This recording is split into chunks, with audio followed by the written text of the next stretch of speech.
आवडे हे रूप गोजिरे सगुण आवडे हे रूप गोजिरे सगुण गोजिरे सगुण आवडे हे रूप गोजिरे सगुण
लोचन हरिभक्तीपरायण गोकुळजी महाराज दोघे त्यांना साथ करतील कृष्णाजी महाराज मते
सुखावले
पालो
आता धरती पुढे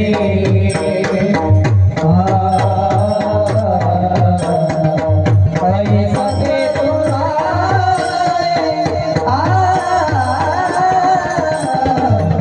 आता धरती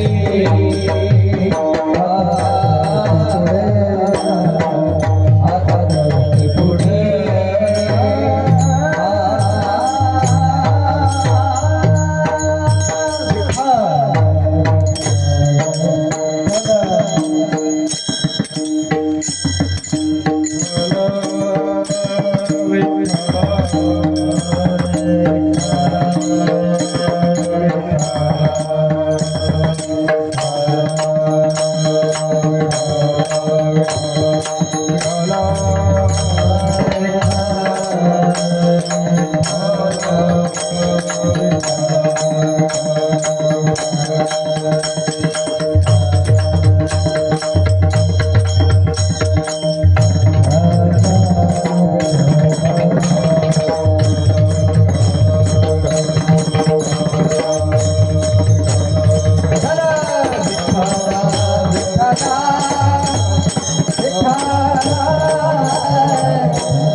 आवडे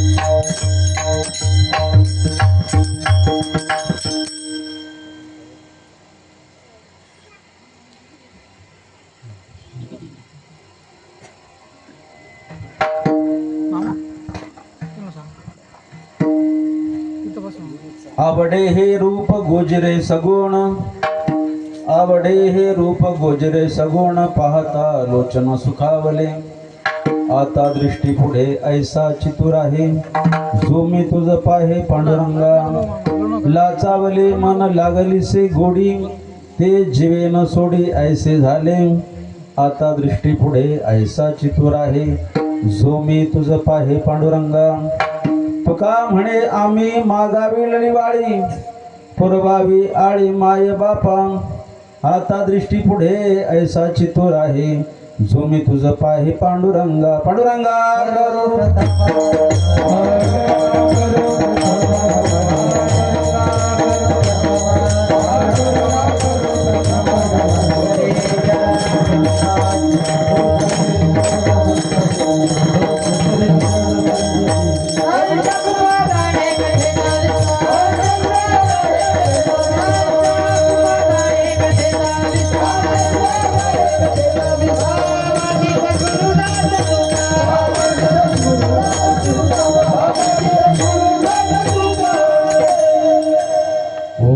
श्री गणेशाय नमः.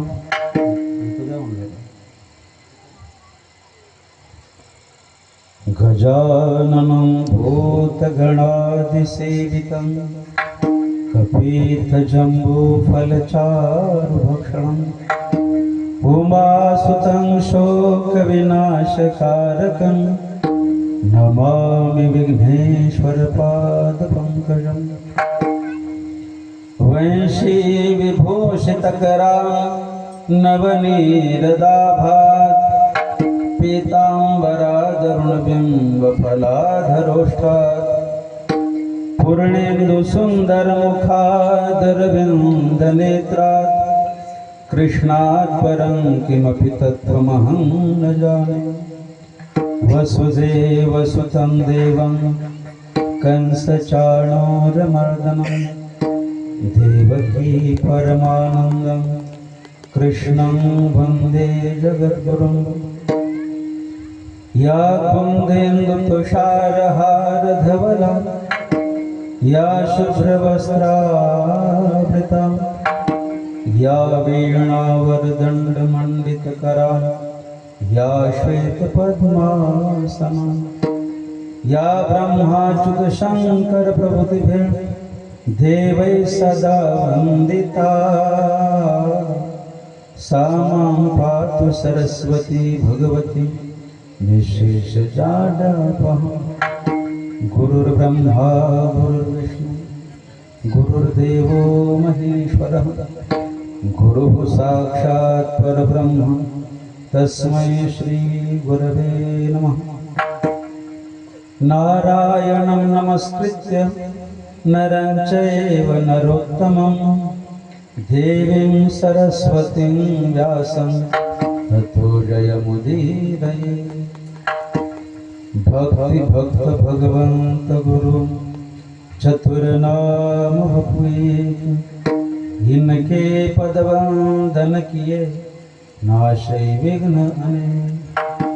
लाल देह लाली लसई, अरुधरि लाल लंगोर, वज्र देह दानव दलनं, जय जय जय कपीसूर.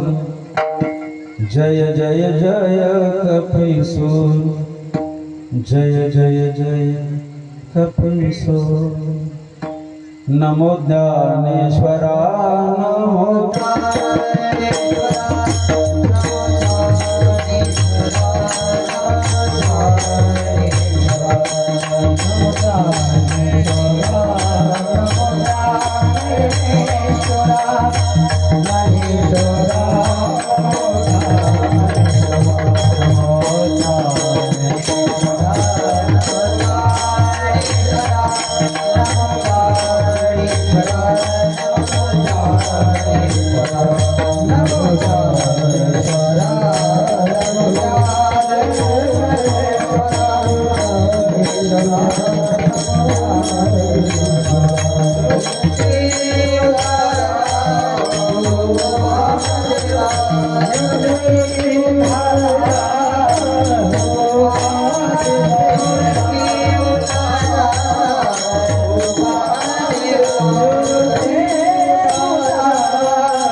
आवडे हे रूप गुजिरे सगुण पाहता लोचन सुखावले आता दृष्टी पुढे ऐसा चितूर आहे जो मी तुझ पाहे पांडुरंगा.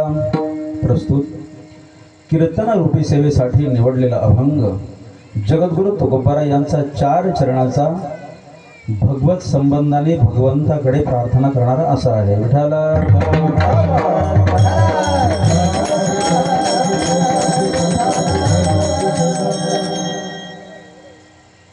भगवान परमात्म्याच्या असीम कृपेने संकट मोचन बजरंग बली श्री हनुमानजी महाराज यांची अहैतुकी अनुकंपा मंगल सुभाशिष त्यांच्याच पावन सानिध्यामध्ये त्यांची प्रसन्नता हेतू चालू असलेला हा अखंड हरिनाम सप्ताह गेली 10 वर्षापासून अव्याहतपणे निर्विघ्नपणे संपन्न होत आहे आणि आध्यात्मिक मान्यतेनुसार एक तपोपूर्तीकडे सफलतापूर्वक वाटचाल आहे. विठाला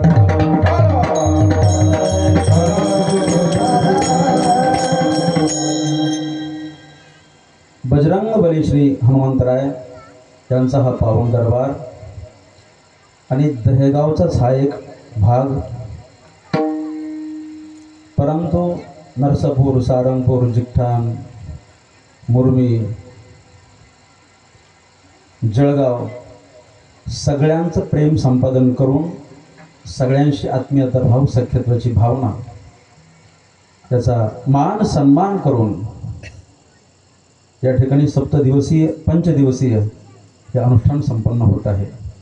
श्रीकृष्ण लीलामृत कथा, ज्ञानेश्वरी पारायण आणि कीर्तन महोत्सव अशा प्रकारे त्रिवेणी संगम या ठिकाणी संपन्न होऊन प्रयागराज असं सिद्ध होत आहे. विठाला विठाला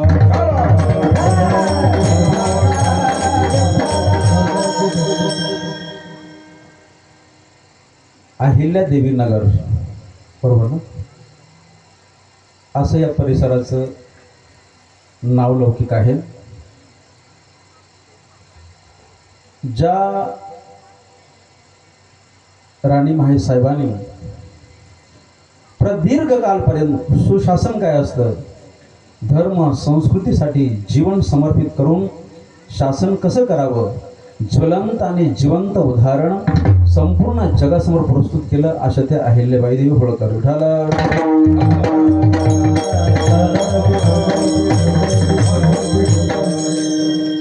त्यांचाच गौरवपूर्ण अशा प्रकारचा या ठिकाणी हा विधी संपन्न होत आहे. मला असं वाटतं घुसाळे वस्तीनं अनेक वारकरी संप्रदायाचे प्रदीर्घ कालपर्यंत ज्यांनी सप्तस्वरांची साधना केली, वारकरी संप्रदायासाठी भजनासाठी लागणारं जे साहित्य, त्या साहित्याची ज्यांनी साधना, तपस्या, परिश्रम करून ज्ञानोबराय तुकोबाराय यांच्या अभंगाची आळवण केली, विठुरायाला ज्ञानोबराय तुकोबारायांना प्रसन्नकारक अशा प्रकारची वाटचाल ज्यांची आहे. अखिल साधकांचे मायबाप, साधक हृदय सम्राट, शांती ब्रह्म समन्वय महर्षी, देवगडाची दिव्य परंपरा, त्या परंपरेचे संवहन, समुपालन, उपासना करत, साधना करत परमपूज्य परम आदरणीय संजय महाराज निथळे, ज्ञानेश्वरी व्यासपीठ तुम्ही चालवता वाटतं, ते बरं आहे. 2 in 1 तुम्ही काम करता, दोन्ही त्यांनी काम मार्गी लावता. परमादरणीय नामदेव महाराज शेजूळ, परमादरणीय कृष्ण महाराज मते, परमादरणीय माऊली महाराज शेजूळ, परमादरणीय गोकुळ महाराज तोगे, परमादरणीय आमचे सखा मयूर महाराज आंबले. मयूर हा स्वतः नृत्य करून इतरांना प्रसन्न करतो. हा मयूर इतरांना नाचवतो. बोटात ती कला आहे. मृदंग साधना आणि विज्ञानाचा सदुपयोग करून साऊंड सिस्टमच्या माध्यमातून माझा आवाज तुमच्यापर्यंत पोहोचवण्याचं कार्य करत आहे साई कृपा साऊंड सिस्टम. आणि डिजिटल लाईफमध्ये डिजिटल शैली, डिजिटल पद्धती, डिजिटल सिस्टम प्रक्रिया. चला कीर्तनाला जाऊया, बरोबर ना? चला कीर्तनाला जाऊया असं तुम्ही म्हटले, अनेक जण आले. आणि तुमच्या माध्यमातून जे कोणी ऑनलाईन या चॅनलच्या माध्यमातून जे कोणी श्रवण करतील, भविष्यात पाहतील, तुमच्या चॅनलला खूप खूप साधुवाद, आशीर्वाद, मंगलकामना. प्रथमच त्यांचं येणं झालं. ज्यांच्या माध्यमातून आले परमादरणीय आमचे कडूबाळ भाऊ, कुठं बसले? नामदेव बोले थोडा वेळ झाला पण आले वेळेवरती. त्यांची गाडी घेऊन आले. आणि वेद स्वरूप असणारे, वेदाचं चालतं बोलतं स्वरूप म्हणजे परमपूज्य परम आदरणीय मनोज गुरु जोशी. वेदाची अक्षर, वेदाची मंत्र ज्यांनी चरितार्थ करून केवळ कर्मकांडापर्यंत ज्यांचं जीवन सीमित नसून जीवनामध्ये त्यांनी संकल्प केलेला आहे, संकल्पबद्ध होऊन जीवन जगतायत. प्रत्येक दिवशी एक कुठं ना कुठं कीर्तन श्रवण केल्याशिवाय ते अन्न ग्रहण करत नाही, बरोबर ना? वैदिक परंपरेनुसार जीवन जगणारं, कर्मकांडपर्यंत सीमित राहणारं ब्राह्मणत्व, परंतु त्यांनी तीही चाकोरी सोडून त्यांनी व्यापक असा दृष्टिकोन ठेवून वारकरी संप्रदायाची उपासना प्रणाली आहे त्याचा आश्रय घेतला. गळ्यात विठुरायाची पवित्र तुळशीची माळ धारण करून वारकरी संप्रदायाच्या परंपरेनुसार एकादशीला पंढरपूरची वारी आणि शेंदूरवादा चतुर्थीला असं निष्ठावंत ज्यांचं जिवंत ज्वलंत कॅरेक्टर म्हणजे आदरणीय मनोज गुरु.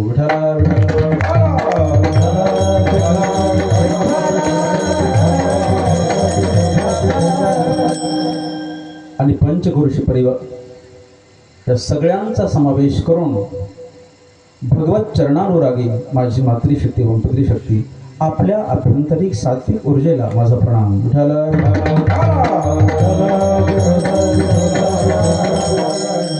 आज या पंचदिवसीय विधीचा प्रथम दिवस आणि प्रथम दिवसाची सेवा माझ्याकडे आलेली आहे.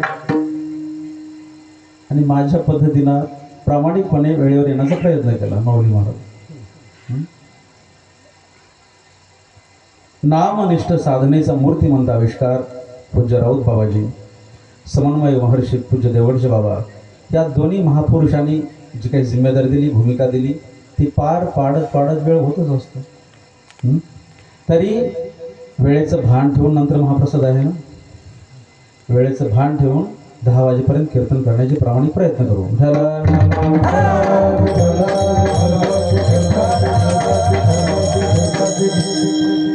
वेळेतच कीर्तन होईल. वेळ तुमची किंवा माझी वेळेवर ठरवू. जगद्गुरु तुकोबाराय स्वतः लढिवाळपणाची भूमिका घेतात आणि भगवान परमात्म्याकडे लढिवाळपणाची मागणी करतात. आज प्रथम दिवस आपली वारकरी संप्रदायाचा जो नियम आहे, अलिखित नियम आहे, त्या नियमाचं परिपालन करत मंगलाचरण करावं असं शिष्टांचा संप्रदाय आहे, आदेश आहे, त्यांची शिक्षा आहे. त्याचं परिपालन करत या अभंगाची निवड झाली. जो अभंग गायला गेला भगवान परमात्म्याचं मंगल सूचक शब्द आहे. मंगल मंगल म्हणजे काय? मंगलकारक भावना मंगल शब्दातून प्रकट करणं याला म्हणतात मंगल. विठाला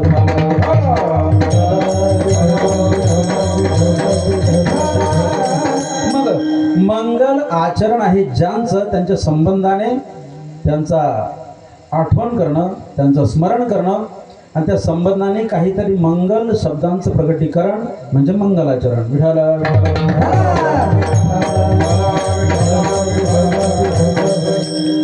अभंगाच्या प्रथम चरणामध्ये मंगल सूचक शब्द जगद्गुरु तुकोबारायांनी योजना केलेली आहे. जगद्गुरु तुकोबाराय बोलतात, भगवान परमात्म्याच्या संबंधाने जे काही शब्दांची निवड केली, मंगल 3 प्रकारचे आहे. वस्तू निर्देश रूप, आशीर्वादात्मक आणि नमस्कार रूप. भगवान परमात्म्याच्या सगुण किंवा निर्गुण स्वरूपाचं वर्णन करणं वस्तू निर्देश रूप मंगल. भगवान परमात्म्याकडे काहीतरी मागणं, स्वतः किंवा स्वतः संबंधाने शिष्यासाठी, भक्त परिवारासाठी काहीतरी मागणी करणं, प्रार्थना करणं, याचना करणं आशीर्वादात्मक मंगल. आणि भगवान शक्तीला नमस्कार करणं, प्रणाम करणं याला म्हणावं नमस्कार रूप मंगल. विठाला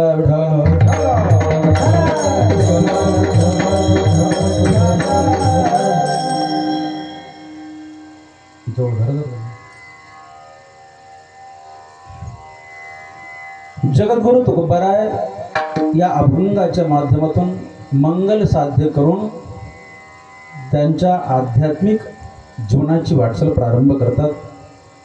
आणि आपलाही सप्ताहाचा प्रथम दिवस असल्या कारणाने असं एक दंडक आहे, नियम आहे, अनुशासन आहे की प्रथम दिवशी वक्ता हा त्या नियमात बंदिस्त असतो, बाध्य असतो. या लखन भैया विठाला विठाला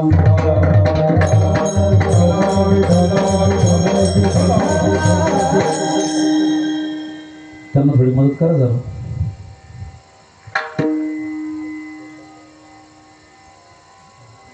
भगवान परमात्मा संबंधाने मंगल सूचक जे काही शब्दांचं प्रकटीकरण करतात, जगद्गुरु तुकोबाराय शेवटच्या चरणामध्ये आणखी एका मंगलाचं संकेत देतात. ज्या वेळेला कोणी याचक याचना करतो, भीक मागतो, काहीतरी अभिलाषा प्रकट करतो, ती करत असताना स्वतःचा अधिकार, ज्या व्यक्तीकडे आपली मागणी करायची आहे त्याची असलं रिलेशन, संबंध, नातं, त्या साऱ्या गोष्टीचा विचार करून त्या मागणीचा विषय प्रस्तुत करतात.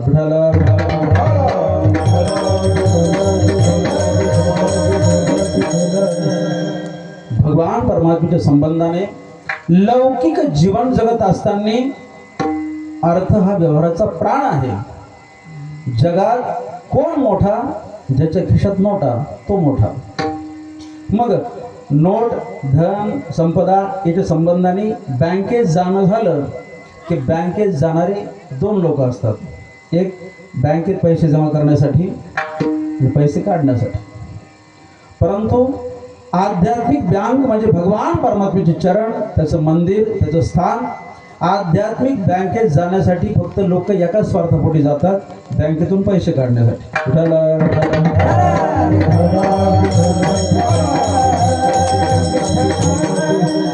जो कोणी गेला 99% 99 भगवान परमात्म्याकडे जाणारा वर्ग फक्त मागण्यासाठीच जातो.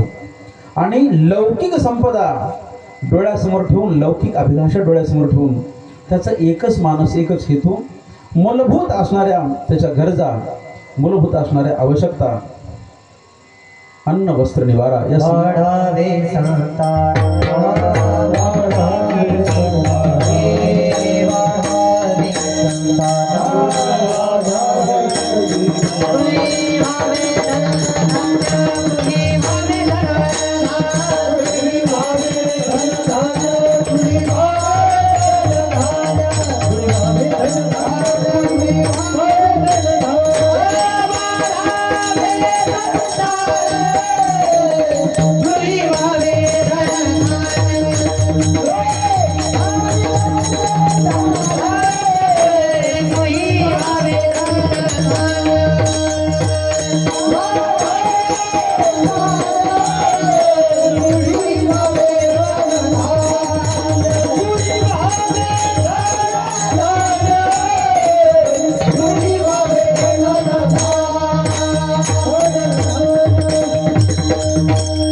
लौकिक ज्या मूलभूत असणाऱ्या आवश्यकता, अभिलाषा, आकांक्षा त्याची मागणी परमात्म्याकडे करतो.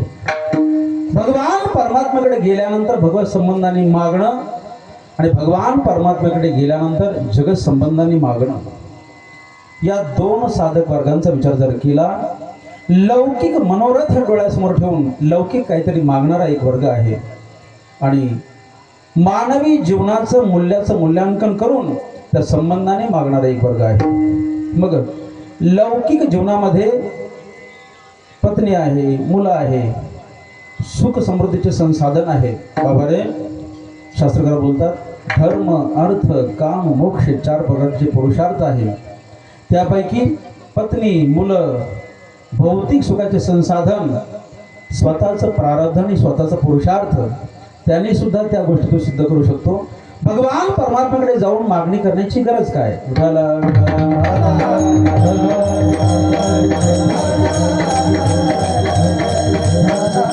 परंतु अविवेक असल्या कारणाने त्याला मानवी जीवनाचं मूल्याचं मूल्यांकन न करता स्वतःच्या प्राप्त विवेकाचा अनादर करून तो लौकिक मागणी परमात्म्याकडे करतो. परंतु मागणी करत असताना याचक वर्गाचा जो वर्ग आहे, जी श्रेणी आहे, जी कक्षा आहे, त्यामध्ये भिन्न भिन्न आहे. एक मागणारा काहीतरी किंचित उपकार केला, सत्यनारायणाची पोथी वाचली, पंडितजी आले आणि 5-10 ग्रॅम खडीसाखर ठेवली आणि त्याबद्दल पंडितजीकडून एवढा मोठा संकल्प करून घेतला की 3-4 पिढ्या पुरेपर्यंत तो संकल्प पंडितजीकडून करून घेतला.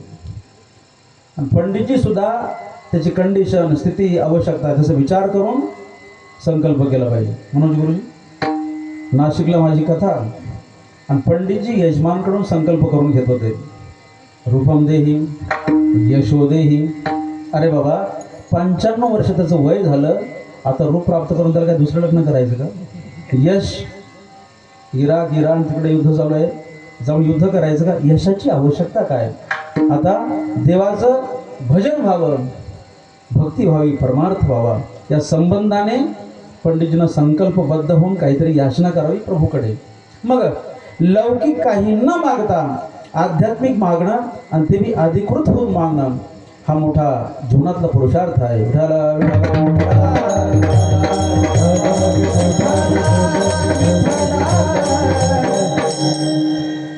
जगत संबंधाने मागत असताना जगद्गुरु तुकोबारायांनी वेळोवेळी निषेध केलेला आहे.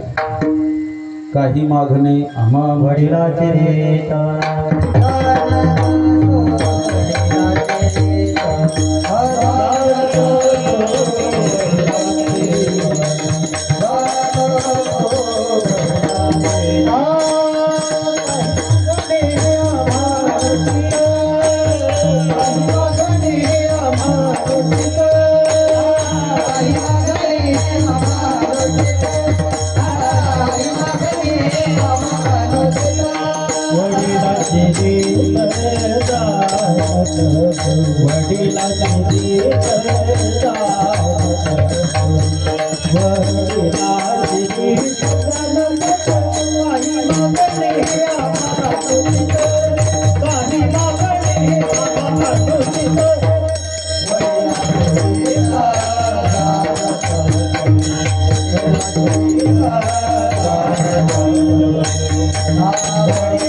जगद्गुरु तुकोबारायांनी जसा विणा गळ्यात घेतल्या, चिपळ्या घेतल्या, भजन करण्यासाठी संकल्पबद्ध झाले, भजन करू लागले.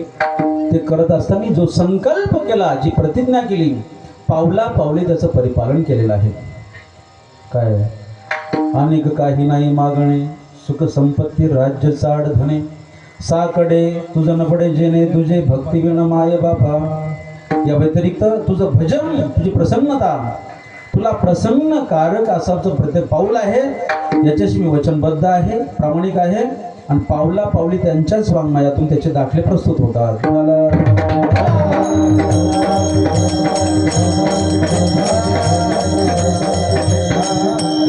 भगवान परमात्म्याची अत्यंत लढिवाळपणाची भावना डोळ्यासमोर ठेवून त्याच भावनेचा परिपूर्ण लाभ घेत अधिकृत होऊन तुकोबाराय देवाकडे मागतात अभंगाचं शेवटचं चरण. तो कामने आले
तुका म्हणे आम्ही मागावी लढीवाळी पुरवावी आळी माये बापे.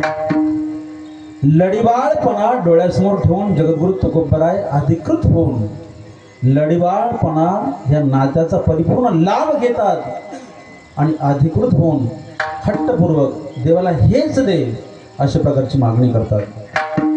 ज्याच्याकडे मागताय त्याला संबोधन केलं माये बापे.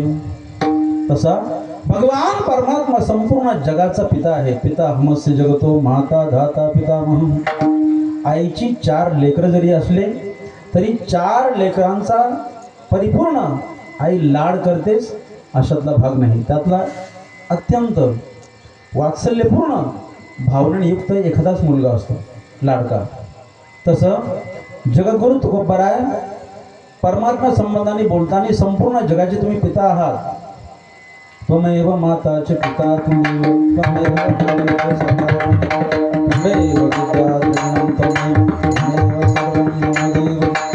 सगळा तू आहे. संपूर्ण जगाचा शासन करणारा तू आहे. पिता तू आहे. जनक तू आहे. पालन करणारा तू आहे.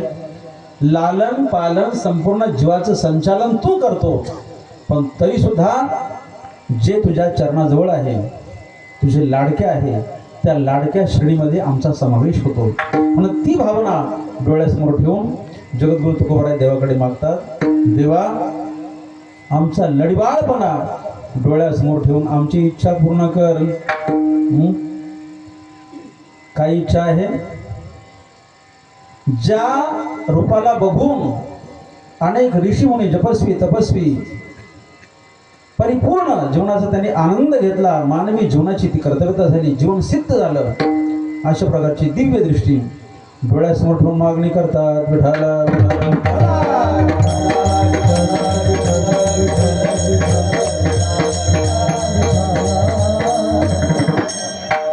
ज्या वेळेला अधिकृत होऊन एखादा याचक मागतो, अधिकृत होऊन याचना करणाराच प्रत्येकाचा अधिकार नसतो.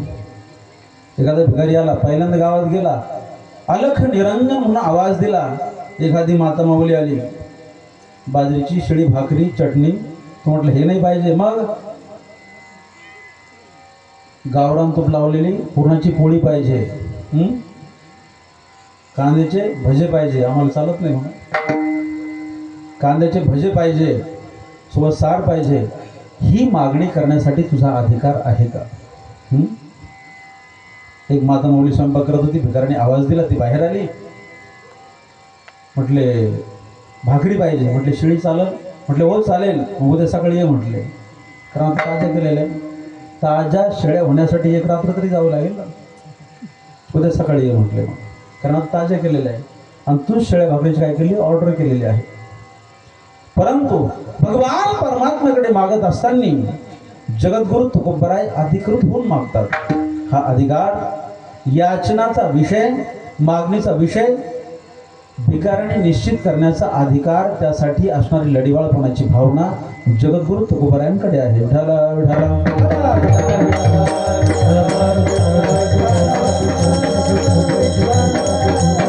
बर, ज्या परमात्म्याकडे मागणी करतात तो उदार असला पाहिजे, तो स्वतंत्र असला पाहिजे आणि तो दाताही असला पाहिजे. अशा प्रकारच्या अनेक बिंदूंना परिपूर्ण ज्याचं जीवन त्याला दाता म्हणावं.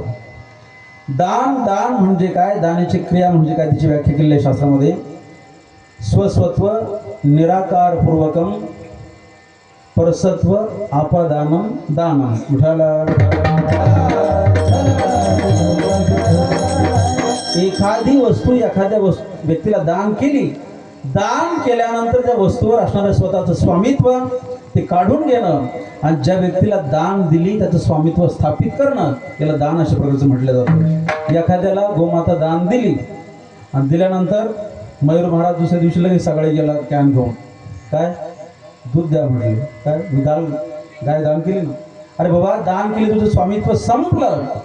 ज्या व्यक्तीला दान दिलं त्याचं स्वामित्व स्थापित केलं आणि स्थापित केल्यानंतर तुला कुठलाही कसलाही केव्हाही कसला अधिकार नाही, अशा प्रकारचं त्याला दान म्हणावं. विठाला.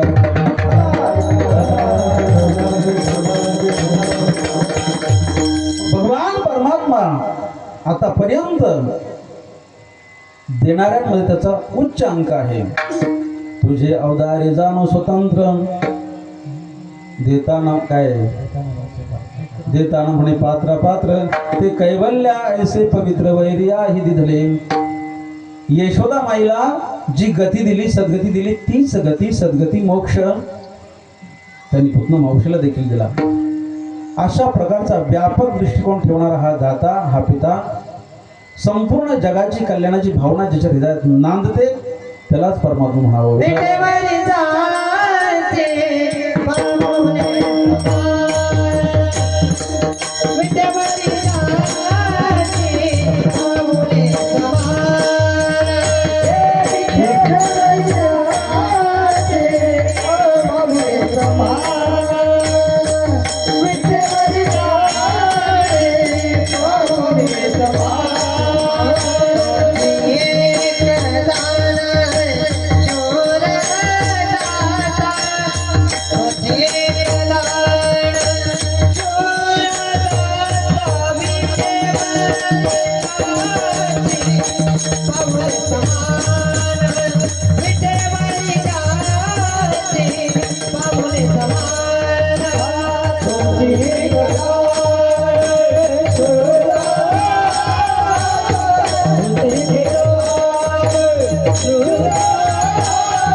विटेवरी ज्याची पावले समान तोची एकदान शूरदाता.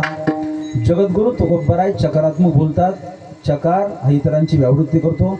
जगात असा एकच दाता आहे, तो शूर आहे आणि औदार्य संपन्न आहे, तो म्हणजे विटेवर असणारा पांडुरंग परमात्मा.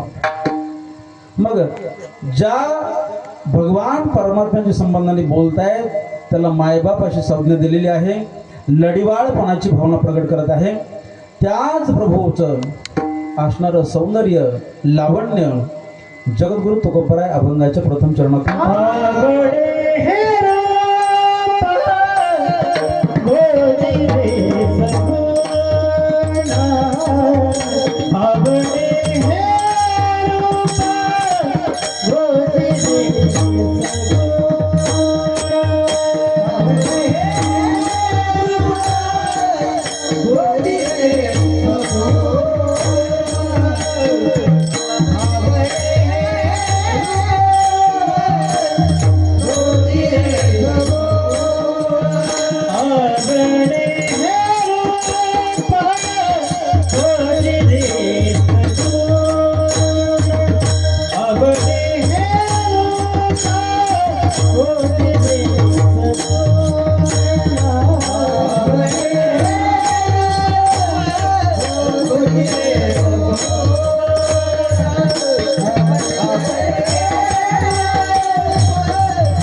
आवडे हे रूप गुजरे सगुण पाहता लोचन सुखावले.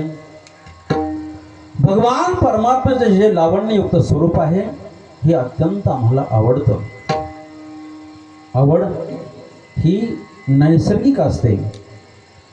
कोणती वस्तू कोणाला कधी आवडेल हे परिस्थिती ठरवत नाही, देश ठरवत नाही, समाज ठरवत नाही. ही नैसर्गिक अशा प्रकारची आवड असते.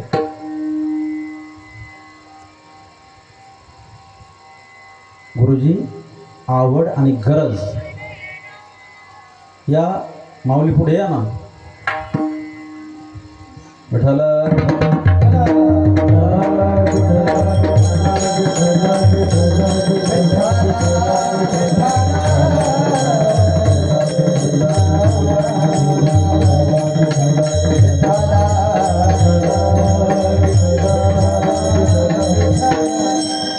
आवड आणि गरज असे दोन चिंतनीय बिंदू आहेत. गरज म्हणजे ती वस्तू, तो पदार्थ असल्याशिवाय त्याचं कार्यसिद्धीला जाऊ शकत नाही, त्याला गरज म्हणावं. आणि आवड ते असेल नसेल, परंतु असलं तर बरंच आहे. एका शेठजीनी मोठी व्यावसायिक लोकांची मीटिंग बोलावली. सुंदर अशा प्रकारचे पंचपक्वान्न केले आणि त्यांच्याच गावामध्ये एक निष्ठावंत वारकरी होते. त्यांच्या आवडीचा विषय मयूर महाराज मंगळवेढ्याची बासुंदी. आता असा वारकरी नाही पंढरपूरचा ज्याला मंगळवेढ्याच्या बासुंदीचा सुगंध माहीत नाही, नाम निर्देश करत नाही. बाबांच्या खूप जवळचे आहे, मृदंग वादक आहे. भर एकादशीला आषाढी वारीला त्यांनी बासुंदी खाल्ली आणि तिच्यामध्ये पार्ले बिस्किट मिक्स केलेले असतात. मग त्यांना म्हटलं बाबा हे चुकीचं आहे. ते म्हणे काही असो पण बासुंदी मात्र छान होती. त्यांनी स्वादाचा विषय केला. मग अनेक लोकांनी बासुंदीचं सेवन केलं. मग त्या वारकरीची आठवण आली. वारकरी कुठेतरी साखरपुड्यासाठी गेलेले होते. या मुरमीकर मंडळी आले. तरुण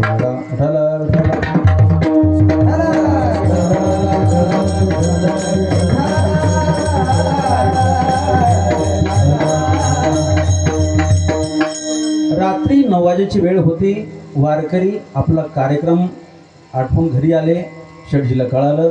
शेठजीने मस्त 1 किलोचा डबा पॅकिंग करून फ्रीजमध्ये ठेवला होता. त्या ठिकाणी गेले आणि वारकऱ्यांना सांगितलं तुमच्या आवडीची बासुंदी मी घेऊन आलो. वारकऱ्याने सांगितलं आताच वांग्याची भाजी, बाजरीची भाकर चुरून मुरून मस्त 4 भाकरीचं मी कार्यक्रम केला. आता एक घास सुद्धा मी घेऊ शकत नाही. त्यांनी पुन्हा पुन्हा आग्रह केला काही असो पण थोडं तरी तुम्हाला सेवन करणं भाग आहे. पुन्हा पुन्हा सांगितलं. ते म्हटले नाम मात्र गुरुजी एवढी तरी, नाम मात्र एवढी तरी. असा आग्रह करत करत त्यांनी 1 चम्मच घेतला. स्वतः डब्यात झाकण खोललं. शेठजीने आग्रह केला. 1 चम्मच घेऊन स्वतः त्यांच्या तोंडात घालण्याचे प्रयत्न केले. ते म्हटले चम्मच तुमच्या हातून आता घेणं उचित नाही, कारण सर्व्हिस चार्ज वाढवू शकतो ना. चम्मच माझ्याकडे द्या म्हटलं. त्यांनी संकल्प केला. शेठजींचा आग्रह होता नाम मात्र एवढी घ्या एवढी घ्या. असं करत करत नाम मात्र वारकऱ्यांनी एवढी सुद्धा शिल्लक नाही ठेवलेली. अख्खा डबा त्यांनी पस्त करून टाकला. सारी बासुंदी खाऊन टाकली. आता जर भुकेचा विचार केला, 4 भाकरी खाऊन पार तो अंथरूण पडलेला वारकरी, तरी सुद्धा 1 किलो बासुंदी गेली कुठं? 4 भाकरी खाणं ही गरज होती. बासुंदी 1 किलो दाबून हाणणं ही त्याची आवड होती. आवड आणि गरज. तसं जगद्गुरु तुकोबाराय देवाच्या संबंधाने बोलत असताना बोलतात देवाचं स्वरूप आवडतं आणि कोण व्यक्तीला काय आवडेल याचा भरोसा नाही.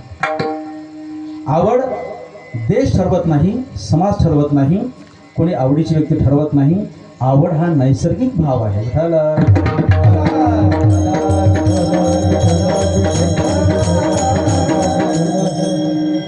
जबलपूरच्या आश्रममध्ये चांगलं हाय प्रोफेशनल जीवन जगणारा एक व्यक्ती नर्मदा मातेच्या काठावर यायचा आणि मला ते बघून हसू यायचं सारं. त्याच्या डोक्यावर छत्री धरण्यासाठी एक त्याचा नौकर, गाडी चालवण्यासाठी ड्रायव्हर, फॉर्च्युनर गाडी, आणि नर्मदा मातेच्या काठावरून येऊन डोळे झाकून पद्मासन लावून तो काही भजन करत नव्हता, ध्यान करत नव्हता, तो ते मासे धरायचे.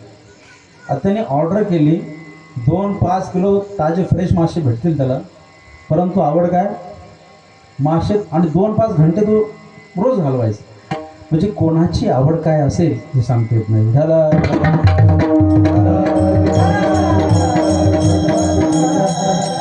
लौकिकांच्या आवड भिन्न भिन्न आहे, पण संत महात्म्यांची आवड ही भिन्न असते. एखाद्याला जर तो उच्च श्रेणी जीवन जगणारा व्यक्ती असेल, त्याच्या आवडीचा विषय डोळ्यासमोर ठेवून त्याचे जे कार्यकर्ता असतात, त्याचे जे भक्त असतात, मग ते त्याचं परिपालन करतात. एखाद्या वस्तूला, एखाद्या क्रिकेटर असेल, एखादा ॲक्टर असेल, त्याने नुसतं हातात जरी धरली तर इतर लोक वेडे होतात. वास्तविक पाहतात ते प्रोडक्शन आणि त्या व्यक्तीचा काही संबंध नसतो. आदरणीय राजीवभाई दीक्षित यांनी एक प्रोग्राम घेतला, टोटल हाय प्रोफेशनल जीवन जगणारे लोक होते. त्यात आदरणीय भारतीय संस्कृतीचं पालन करणाऱ्या हेमामालिनी पण होत्या. मग भर स्टेजवर त्यांनी प्रश्न केला की तुम्ही ज्या लक्स साबणची जाहिरात करता, लक्स साबण किती दिवसापासून लावतात? ती म्हणे आजपर्यंत तिचं लेबल तोडून मी हातात पण घेतलेलं नाही. म्हटलं जाहिरात करताना दाखवता ना, फक्त जाहिरातमध्ये आहे मी माझं जीवन जगत असताना बेसन आणि दही मिश्रण करून मी स्नान करत असतो. आपण जे बघतो हाय प्रोफेशनल जीवन जगणारे, त्या वस्तूचा आणि व्यक्तीचा काही एक संबंध नसतो. मग लोक वेडे होतात. ज्या गाडीवर अमिताभ बच्चनने हात ठेवला ती गाडी महागडी गाडी, कारण तो यूज करतो असं लोकांची भावना. मग लौकिक व्यक्ती जीवन जगत असताना त्याच्या आवडीनिवडीचा विचार करून काही लोक त्यांना आदर्श मानतात, पण त्याचा आणि वास्तविक जीवनाचा काही संबंध नसतो. परंतु आध्यात्मिक जीवन जगणारे जगद्गुरू तुकोबाराय त्यांची जी आवड आहे त्या आवडीचा विचार करून इतर सादरताना प्रेरणादायी म्हणून जगद्गुरू तुकोबाराय आवड प्रकट करतात.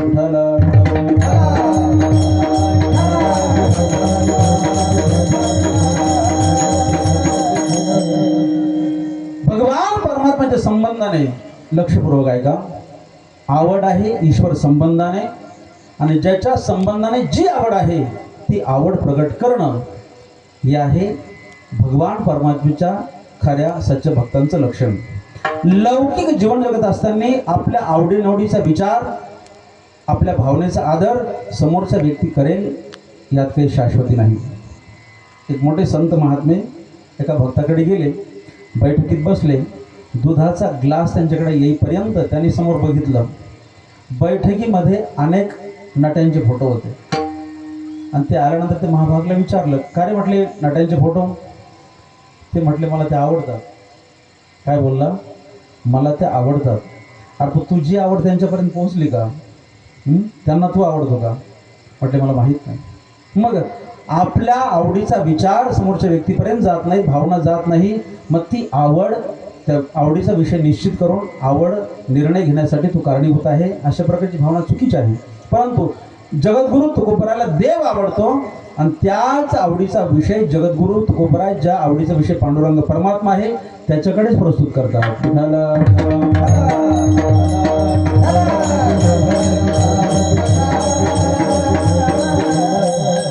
भगवान परमात्म्याच्या संबंधाने आवड आहे आणि आपल्या आवडीचा विषय भगवान परमात्मा आहे, त्याचं दर्शन आहे, आणि आपली आवडीचा जो विषय आहे परमात्मा त्याच्याकडेच प्रस्तुत करतात. ही जगद्गुरू तुकोबारायांची आध्यात्मिक माया आहे. विठाला विठाला.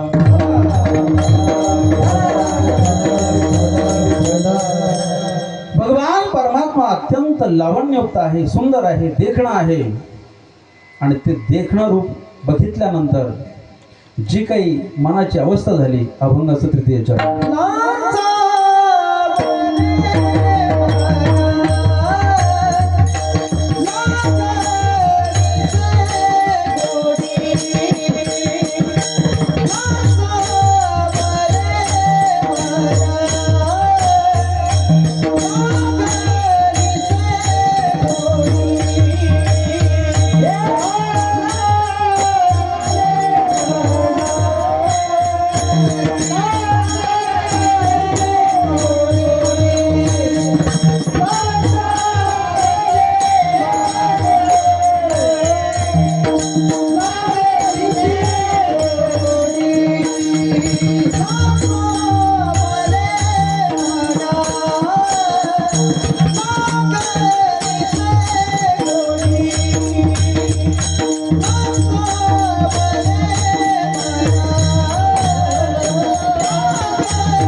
नाचवले मन लागलीसे गोडी ते जीवे न सोडी ऐसे झाले.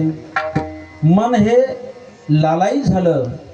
त्याला सुंदर अशा प्रकारचा दृष्टांत प्रस्तुत केला जातो. ज्याप्रमाणे एखादं भ्रमर मधुकर फुलांचा मकरंद सेवन करण्यासाठी कमळाकडे धाव घेतो आणि धाव घेतल्यानंतर एवढा मग्न होतो मकरंद सेवन करण्यामध्ये आणि परिणामी मग तो 7 ते 9 कीर्तनाची वेळ बघत असताना तसं तो वेळ बघत नाही. पुन्हा 9 वाजत आले तसं तो मला या फुलांचा मकरंद घेण्यासाठी मंगलाचरण मी किती वाजता केलं, रामकृष्ण हरी किती वाजता केलं असला कुठला विचार करत नाही. परिणामी सायंकाळी तो जसा प्रविष्ट होतो, रात्र होते आणि जलक्रीडा करण्यासाठी हत्ती येतो. हत्ती आल्यानंतर तो सोंडीनं ते कमळ पुष्प तोडतो, चुरगळून फेकून देतो आणि परिणाम त्या कोमल अशा फुलांच्या पाकळ्यामध्ये त्याचा मृत्यू होतो. तरी सुद्धा फुलांचा मकरंद सेवन करण्यासाठी अत्यंत मग्न असणारा भ्रमर फुलाच्या मकरंदापासून वेगळा होत नाही. तसा भगवान परमात्म्याचं प्रत्येक अंग हे कमल आहे. कमल नयन, कमळासारखे त्याचे चरण, कमल चरण. भगवान परमात्म्याचं प्रत्येक अंग हे कमलाने युक्त आहे. अशा प्रकारचं त्याचं ते सौंदर्याचा भाग आहे. तुझे हृदय कोटी दंडाते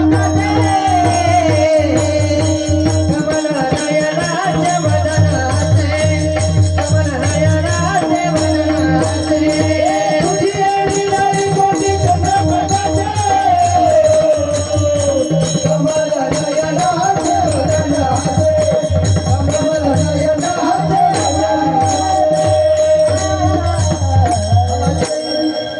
वा वा असं प्रमाण दिलं. भगवान परमात्म्याचं जे नयन आहे अत्यंत लावण्ययुक्त आहे. मग ओरिजिनल कमळ डोळ्यासमोर ठेवून ओरिजिनल कमळाचा सुगंध मकरंद न घेता भिंतीवर काढलेलं सरोवर माऊली, त्या सरोवरामध्ये असणारं चित्रातलं कमळ आणि कोणीतरी स्प्रे मारला त्या कमळावर आणि एखादा भ्रमर जर धाव घेतला तर त्या भ्रमराविषयी धाव घेण्याची क्रिया बघून आपले संत महात्मे बोलतात, जुनू जुनू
भगवान परमात्मा कमल रूपी असणारा, त्याचा तो गाभा आणि दिव्य सुगंध घेणारा संत महात्म्याचं मनोरूपी भ्रमर, आणि ते जरा अनाठाई लौकिक वस्तूकडे जर आकर्षण होत असेल ते संत महात्मे त्याला समजावून सांगतात.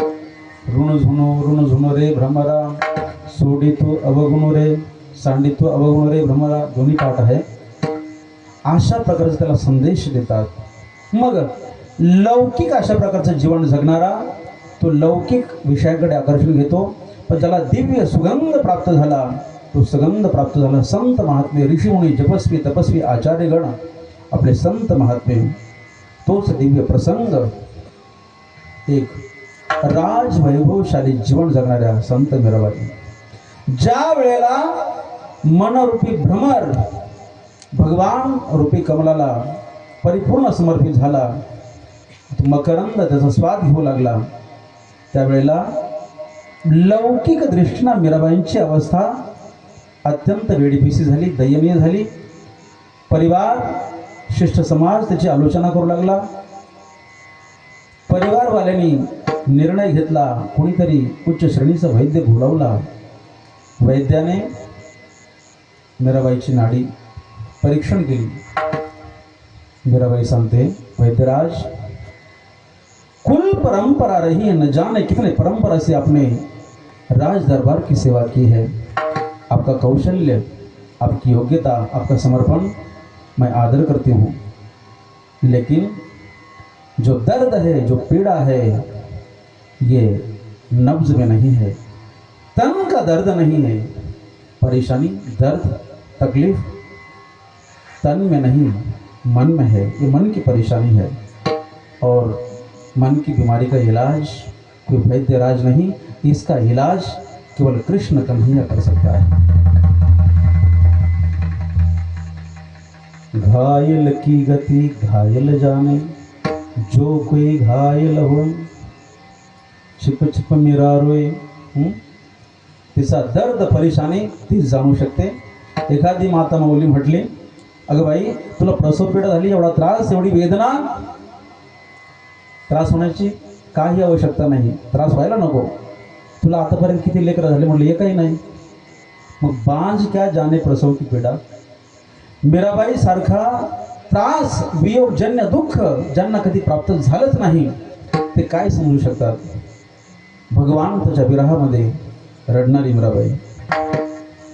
तसं जे मनरूपी भ्रमर आहे, भगवंताच्या चरणाशी लीन होऊन ज्यावेळेस त्याची यात्रा करतं, त्यावेळेस परिणाम लाचवले मन लागली से गुडी, ते जीवेन सोडी ऐसे झाले. मग ज्याच्या संबंधाने मनाची स्थिती ही झाली, त्याच्याकडे प्रार्थना अभंग असेल किती आहे चरण.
दृष्टीपुढे ऐसा चितूर आहे, जो मी तुझं पाहे पांडुरंगा.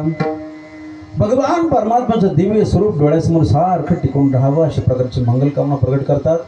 त्यासाठी एक दिव्य दृष्टांत लेकिन इस ब्रेक के बाद रोबा रखुमाई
आता दृष्टी पुढे ऐसा चितूर आहे जो मी तुझा पाहे पांडुरंगा.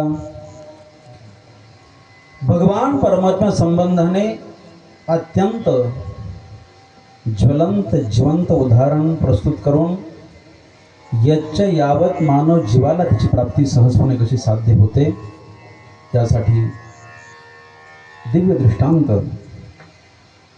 किती गौरवशाली परंपरा आहे आपली. याच परंपरेमध्ये प्रत्येक जीव मात्र भगवंताची प्राप्ती करून घेऊ शकतो.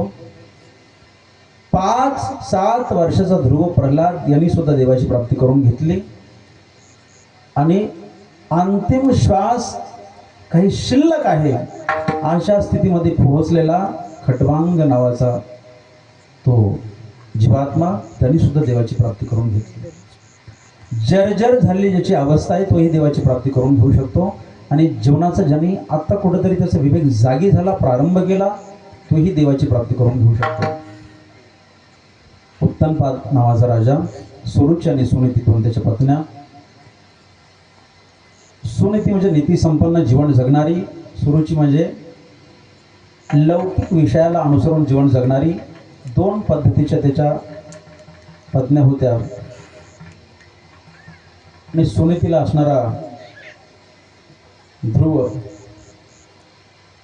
ज्या वेळेला वडिलांच्या मांडीवर बसण्याचे प्रयत्न करतो, कथा सार संक्षेप बोलतो, त्यावेळेला सुरुची बघते, त्याचा हात धरते, खाली खेचते, आईकडे रडत रडत जातो. आईकडे गेल्यानंतर घडलेला संपूर्ण वृत्तांत प्रस्तुत करतो. आई त्याला संदेश देते. आजकालच्या माईसारखं लगेच पदर खोसून भांडायला जात नाही. त्याला संदेश देते, बाबा तुझा माझा काही दोष नाही, तुझं अभाग्य एवढंच आहे तिच्या उदरातून जन्म घेतला नाही. तर त्यांनी सुरुजीचा संदेश सांगत असताना लक्षपूर्वक ऐका. ज्या वेळेस गुरुजी ती घटना सांगत असताना त्यांनी एक त्याच्यामध्ये पॉइंट होता तो म्हणजे असा, तुला जर तुझ्या बापाच्या मांडीवर बसायचं असेल तुला माझ्या उदरातून जन्म घ्यावा लागेल. अरे भगवान परमात्म्याच्या मांडीवर बसण्यासाठी हा मानव देह आहे आणि त्यांना संदेश दिला, त्यासाठी माझ्या उदरात तुला जन्म घेण्यासाठी भगवंताचं भजन करावं लागेल, साधना करावं लागेल. पुढची लक्षपूर्वक आहे का. ज्या वेळेस अशी सिद्धांताला बगल देऊन ती गोष्ट बोलली, भगवान परमात्म्याचं साधन भजन करून भगवंताच्या मांडीवर बसलं जातं आणि भगवंताचं भजन ही साधन मानून तिच्या उदरात जन्म घेण्यासाठी ज्यावेळेस तिला नियोजन केलं, त्याला सल्ला दिला, ते सुनतीला काट्यासारखं तिच्या हृदयाला तिने छेद केला. ती म्हटली एवढी गोष्ट तिने चुकीची सांगितली. अरे परमात्म्याचं भजन करून त्याच्या मांडीवर बसण्याचा शाश्वत संबंध सिद्ध करण्याचा अधिकार आहे आणि हिच्या उदरातून जन्म घेण्यासाठी भगवंताचं भजन करावं लागेल. मग तुला भगवंताचं भजन करून तुझ्या एकट्याच्या बापाच्या मांडीवर बसण्याचा अधिकार नाही. संपूर्ण जगाचा जो मालक आहे, जगाच्या मालकाच्या मांडीवर बसण्याचा जन्मसिद्ध अधिकार आहे. मम युवांशु जीवलोके जीवभूत सनातन ईश्वर अंश जीव अविनाशी चेतन अमल सहज सुखराशी. घराच्या बाहेर पडला आणि जंगलाचा रस्ता प्रारंभ होता क्षणीच नारद महर्षी भेटले आणि त्याचा बुद्धी भेद करण्याचा प्रयत्न केला. याचा निश्चय, याचा संकल्प दृढ आहे. त्याला अडवलं आणि त्याला प्रश्न केले, अरे तुझं वय काय? खेळण्या बागडण्याचं वय आणि तू वनात चालला? म्हटले हो. संकल्प? म्हटले भगवंताची प्राप्ती. नारद महर्षी म्हटले घरी जा, वडिलांना क्षमायाचना कर, तुझ्या मोठ्या आईला प्रार्थना कर, वडिलांच्या मांडीवर बसण्याचे प्रयत्न कर, पुढे युवराज होशील, राजा होशील, सुखाचा उपभोग करेल. छोटासा 5 वर्षाचा ध्रुव आहे. तो म्हटला बाबा, मी नारद महर्षींचा इतिहास मी ऐकलेला आहे. भजन करण्यासाठी जो संकल्प करतो त्याचा ते मार्ग प्रशस्त करतात. माझा रॉंग नंबर लागला. तुम्ही नारद महर्षी असू शकत नाही, कारण नारद महर्षी त्यांना म्हणतात की ज्याला भजन करायचं आहे त्याचा मार्ग प्रशस्त करणारं कॅरेक्टर म्हणजे नारद महर्षी आहे. तुम्ही नारद महर्षी असू शकत नाही. अशा प्रकारचा भाव प्रकट केल्यानंतर नारद महर्षींच्या लक्षात आलं हा काही कच्चा खिलाडी नाही. त्याला मंत्र दिला, ओम नमो भगवते वासुदेवाय. मंत्राचं ते अनुष्ठान करत असताना प्रारंभी त्यांनी जल सेवन केलं, नंतर वृक्षांची पानं सेवन केली, असं करत करत शेवटी वायू सेवन केला, नंतर श्वासही बंद केला. भगवान परमात्मा त्या ठिकाणी प्रगट झाले आणि परमात्मा प्रगट झाल्यानंतर ज्या वेळेला ध्रुवाला जवळ घेतलं, कुरवाळलं, ध्रुवाच्या ओठातून भगवान परमात्म्याचं स्वरूप कौतुक करणारे शब्द प्रगट होत नव्हते. भगवंताने हलकासा शंखाचा स्पर्श केला. भगवान परमात्म्याची दिव्य तो स्तुती करू लागला आणि स्तुती करत असतानाच ज्या वेळेला ध्रुवाला सांगितलं काहीतरी माग, शब्द ऐका, ध्रुवाने एवढं सुंदर उत्तर दिलं ना, नस भृत्य सवय वणिक. वणिक म्हणजे वाणी, वाणी म्हणजे मारवाडी. मारवाडी नाही येतं कोणी. तर तुझं भजन केलं, अनुष्ठान केलं आणि त्याच्या बदल्यात काहीतरी मी मागावं. मी काय मारवाडी आहे, मी काय बनिया आहे. भजनाच्या बदल्यात काहीतरी मागण्यासाठी मला फक्त पाहिजे तुझं प्रेम. आणि त्यावेळेला त्याची मनोदशा भगवान परमात्म्याचं लावण्ययुक्त स्वरूप बघितलं आणि ध्रुवाने देखील ते शब्द प्रगट केले. आता दृष्टी पुढे ऐसा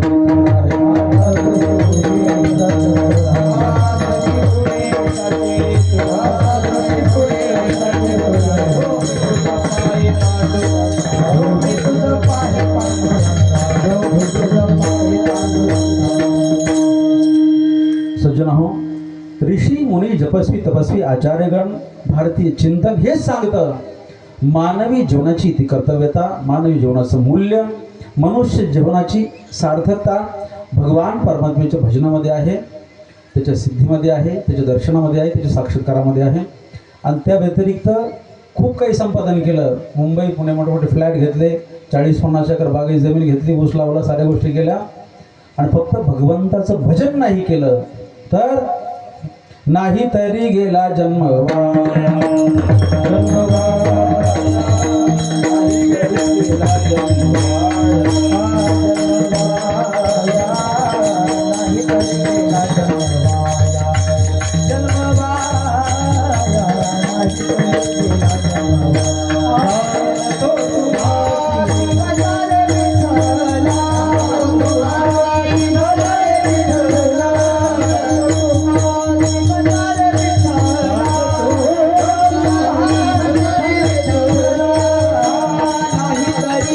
Thank you.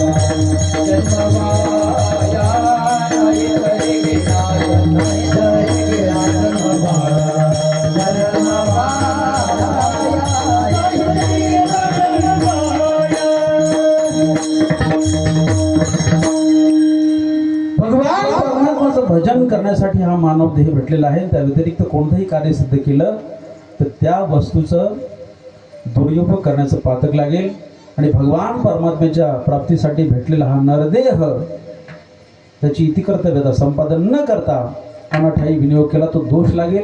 म्हणून आता काळाची गरज आहे. म्हणून हे सप्ताह, मोठे मोठे विधी उत्सव, तसं टेंभापुरीला अनेक उपक्रम सुरू झाले. त्यातलं सुंदरकांडचं आहे, दहेगावला पण नियोजन आहे. गुरुजींनी थोडा पुढाकार घ्यावा. आध्यात्मिक आणि लौकिक उत्कर्ष होण्यासाठी ही काळाची गरज आहे. आणि अहिल्यानगर हा जो परिसर हा ही गुरुदेवदत्त संस्थान त्याचं अविभाज्य अंग आहे. पावला पावली हे तुमच्या सोबत आहे. जे काही आध्यात्मिक उपक्रम आहे हे चालू ठेवा, कारण अनेक वेळा बोलतो मी, सत्यवाणी आहे. कुठंतरी पानटपरीवर तंबाखूला चुना लावत कुठंतरी गोष्टी ऐकल्या तुम्हाला सांगितल्या अशातला भाग नाही. इंदुरीकरांचे डायलॉग नाही. 2026 ते 32 मोठ्या प्रमाणात नरसंहार होणार आहे. आणि ते पण म्हणजे असं तलवारी घेऊन बंगल्यापर्यंत आले आणि तुम्ही उसात घुसले वाचले अशातला भाग नाही. बटन दाबलं तर कार्यक्रम होणार आहे. संपूर्ण जगाची लोकसंख्या आहे 800 करोड. त्यामधून फक्त राहणार आहे 60 कोटी. 60 करोड लोक शिल्लक राहणार आहे. भारताची लोकसंख्या आहे 150 कोटी. त्यातून फक्त 30 ते 31 कोटी लोक शिल्लक राहतील. आणि ते पण आपण म्हातारे होऊन चालल्या जाऊन नंतर बघू असं नाही. 32 जवळ आला म्हणजे 27मध्ये पण होऊ शकतो, 32मध्ये पण होऊ शकतो. निश्चित कालावधी झालेला नाही. पण आणि नवीन सृष्टीचा संहार होणार आहे. याचं कारणच आहे 2-2, 3-3 वर्षाच्या एकदम गोंडस मुलीवर सामूहिक बलात्कार होतात. याचा हा दुष्परिणाम आहे. अखिल जगामध्ये जे कत्तलखाने चालतात, मोठ्या ऋषींचं वाक्य आहे, त्याचा दुष्परिणाम कलियुगाचं निश्चित केलेलं आयुष्य 1 लाख वर्ष कमी झालेलं आहे केवळ कत्तलखान्यामुळे.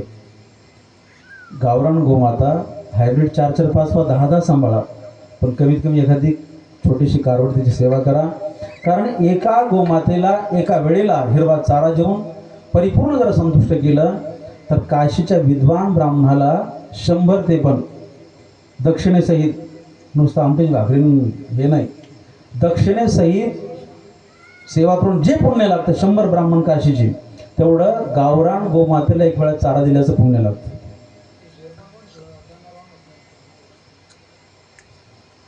तर ही गोष्ट लक्षात घ्या. देश, धर्म, संस्कृती या संबंधाने जीवन जगा. गळ्यात पवित्र तुळशीची माळ घाला. रामकृष्णारी भजन करा.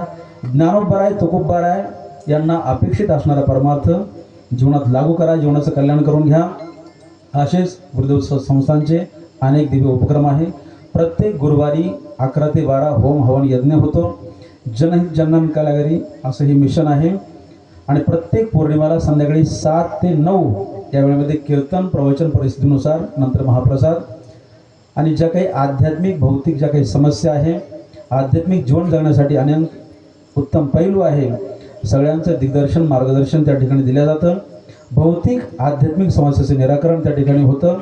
याच्या पाठीमागं कोणताही आमचा व्यावसायिक हेतू नाही, कमर्शियल ॲक्टिव्हिटीज नाही. शुद्ध सात्विक प्रत्येकाने आध्यात्मिक जीवन जगावं हा प्रामाणिक हेतू आहे. मुरबीचे तरुण मंडळ या ठिकाणी आलेले आहे. संस्थान केवळ मुरबीचं नसून कोणतंही आध्यात्मिक केंद्र, शांती केंद्र हे परिसराचं नसून अखिल मानव समाजाचं असतं. सगळ्यांनी संस्थान आपला आहे अशी दिव्य भावना धारण करून संस्थांकडे यायचं आहे. आपल्या आध्यात्मिक मार्ग प्रशस्त करून जीवनाचं कल्याण करून घ्या. तुमच्या या कार्याला खूप खूप साधुवाद, मंगलकामना साधुवाद. बसंत आया तो फूल अवश्य खिलेंगे, बसंत आया तो फूल अवश्य खिलेंगे, और हनुमान जी ने चाहा तो हम और आप दोबारा अवश्य मिलेंगे, दोबारा अवश्य मिलेंगे. झालेली सेवा प्रभूचरणी समर्पित करून सेवेला याच ठिकाणी पूर्ण करा. ज्ञानेश्वर माऊली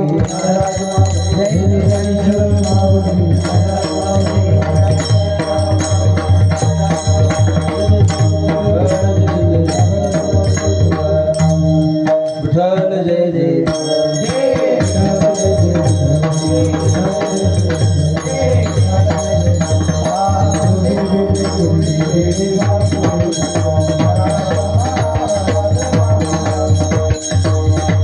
नाही विचार